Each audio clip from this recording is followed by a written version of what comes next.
Hey, good evening, or I guess good afternoon. It is Sports Information Night Parent Meeting. This is the meeting that I hopefully would have had about 3 weeks ago, but due to all the changes, I'm doing it now. Just so you know, I'm putting this in video format, and some things, I'm going to go through the slides a little quicker. You can always pause the video later if you want to read through the slide more closely. Otherwise, I'm going to try to cover some of the basics and get done here quicker than normal. You can look through the league schools. Just a quick recognition out to the girls volleyball team, the high school team. They were awarded the United States Marine Corps and American Volleyball Coaches Association Team Academic Award last year. Great job, girls. Great job, school. And just for your hard work. Looking through the what's needed slide, the Keisha slide, and on to COVID. I know I've talked to a lot of you about this, but I just want to reiterate some of these things. We're taking precautions like masks, temperature checks. We're trying to social distance in groups going into the locker rooms, at practices, just buses, everywhere we're at. We're trying to do things a little bit different to hopefully protect our kids from getting quarantined. I use that as an example. If you're in a car with 5 people, none of them wearing masks, and one of them gets COVID or has COVID, all 5 of those people will probably be quarantined since they weren't wearing masks. So a lot of these precautions are to help prevent a big cluster.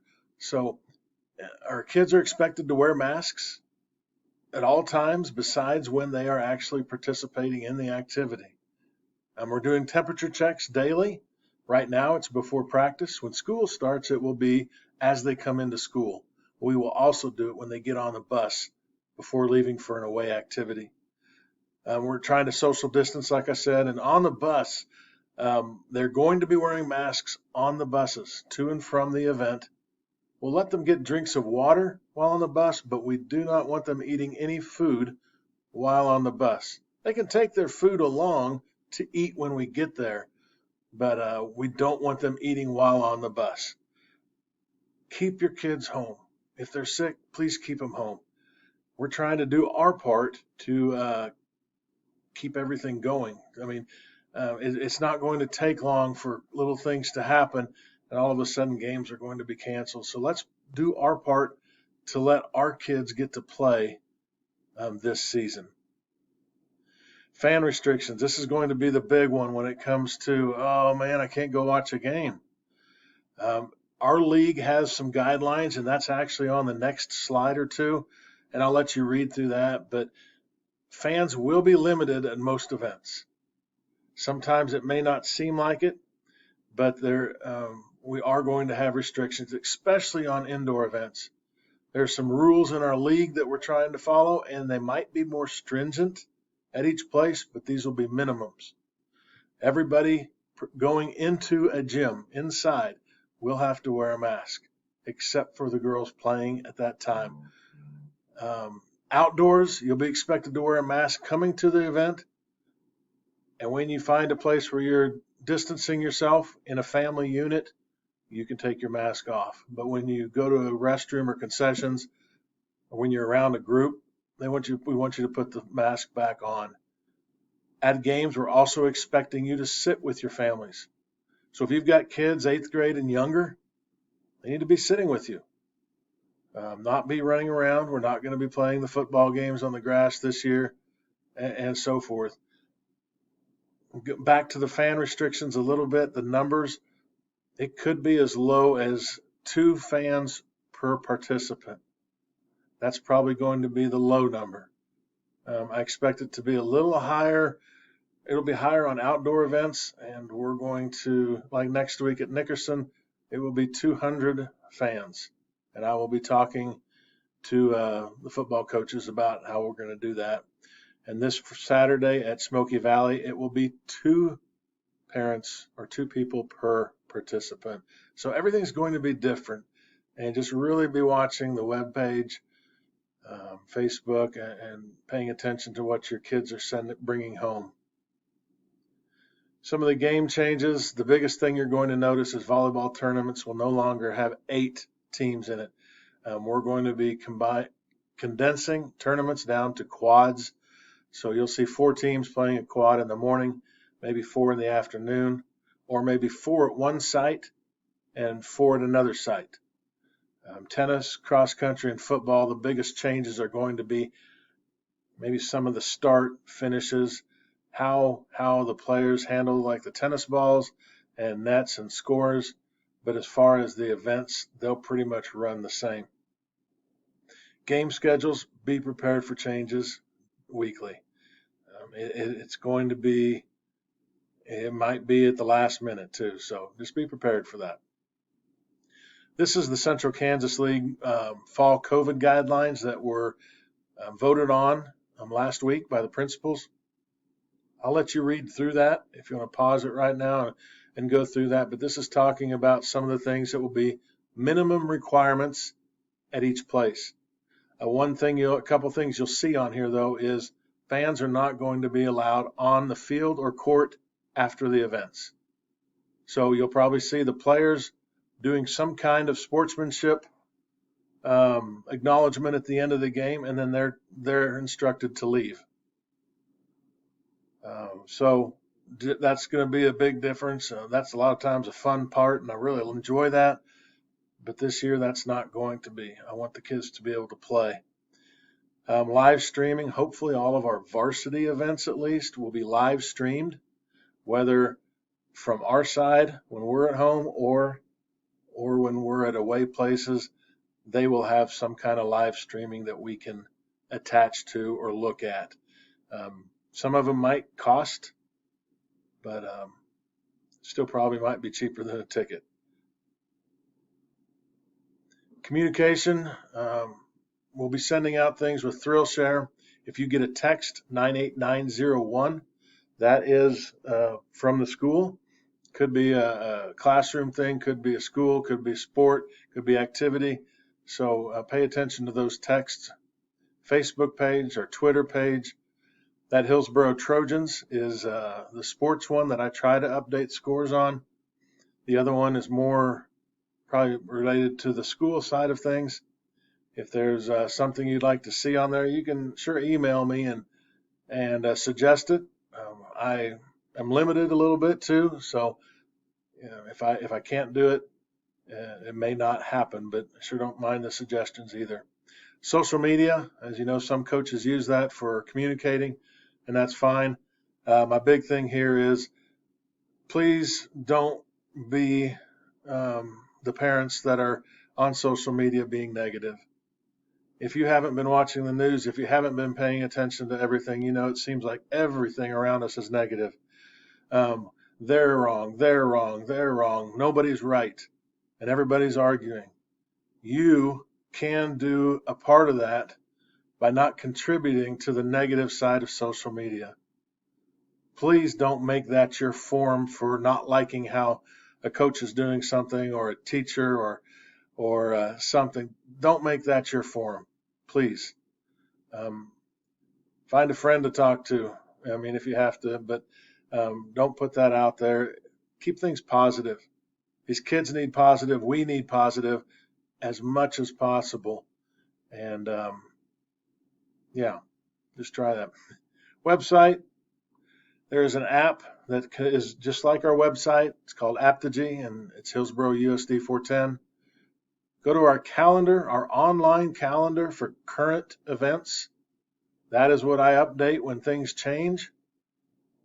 If you notice something that looks wrong, please email me that.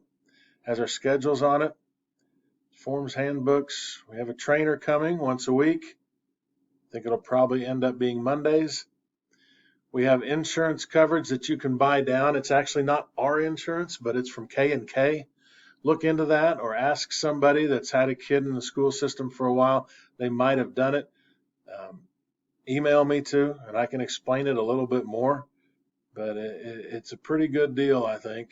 If you anywhere from usually about $30, $35 a year. If you're in high school football, then it's up to closer to $200 a year. Please remember the people behind the scenes, game workers, booster club, transportation, custodians. Man, you If you haven't been one of those people, you don't understand the amount of work that goes into that. These are the people that make Hillsboro great. These are the ones that make the facilities look good, make things run smooth. So please, if you get a chance, say thank you to them. They do an incredible job. I've said this year after year, we have an incredible coaching staff. I've been in a lot of schools, and this one is this is very good. They have great staff. They're educated. I mean, they work the hours they put in. Unless you've been a school coach before, I don't think you always understand when that ends. They don't just leave practice at 6 o'clock and it's done. There's a lot of analyzing. There's a lot of film watching. There's a lot of figuring out next day's practice schedules and all the dynamics. And they really do care about the kids. I know sometimes we get a lot of complaints. Not a lot, but we get some complaints about a coach. They put a lot of hours into to put the best team on the court to help them win. They are the ones with them. Please, and I'm going to talk about this a little later, let your kid be coached. I'm going to go through these next ones. You can stop the video and look to see the coaches a little bit more, but these are our current coaches that we have through all 3 seasons. You see questions marked, those are opens. We stress our academics here. We expect our kids to do well, to be in class. Please push that pressure on your kids too. Interested in playing in college, please contact us, especially if you think you're going to be a Division I player. There are some more requirements there that we need to make sure. So contact Ms. Hine or myself, and we can try and guide you through that. Here are some common questions. These are some things. The levels of competition. Talk a little bit about this. The middle school. We try in our league to play a 7th grade game, an 8th grade game, and then also a JV game. Obviously, in football, that doesn't work usually because of numbers and the amount of people we put on the court or field, but that's what we try to do. In high school, we have a C or freshman team, a JV team, and a varsity team, if at all possible. And in high school, we are going for to be the varsity. That's the goal, is to be on the varsity. Obviously, it's to play, it's to win a championship, to win at state. And our coach's purpose is to develop, and every one of those levels is a development to get to the next level. It's not an insult to be on any of those levels. You just work your way up to get to the next level. And our coaches don't put people there because they want to lose. They feel there's a combination, whether it just a group works together better or whether it's hustle, what they've seen in practice. Coaches do work on that, put a lot of time into that. I know I talk sportsmanship every year, and I'm going to reiterate again. Rule 52 basically says, don't cheer against. Please be there for your child. Support them. When you coach from the stands, you might be contradicting the coach. That makes the kids confused. Please don't yell at the officials. Stay away from the team benches during the games. Don't undermine your coaches around them. Let your kid be coached. That's part of growing up. These kids get to be coached by multiple people, learn different personalities, learn different styles, and how to adapt to them. It is very valuable. I know as a parent, though, it is hard. But talk them through it. Help them get through the tough things. Your child's success or lack of it does not indicate what kind of parent you are. But having an athlete that is coachable, respectful, a great teammate, mentally tough, resilient, and tries their best is a direct reflection of your parenting. That's scary when I say that sometimes, but it is true. Just some things that are valuable in athletics. I mean, these are great attributes: life skills, discipline, respect, friendship, adversity, leadership, resilience, teamwork. It is important, and athletics is important. I'm out of time. I'm up to my 15 minutes. Please contact me if you have questions. I want to have a great year. It's going to take all of us to make that happen, though. Great